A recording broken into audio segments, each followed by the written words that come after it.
Welcome to Chillin' 101. We hope this video helps. You start by powering the terminal and confirming network access so transactions flow without delay.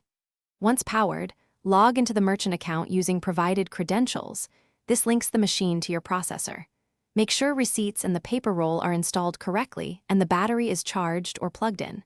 If you see a prompt for firmware, accept updates now. Newer firmware fixes reader errors.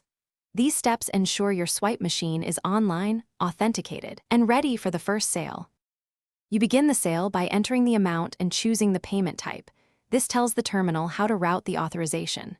Once you swipe, insert, or tap the card, follow the on-screen prompts to collect PIN or signature if required.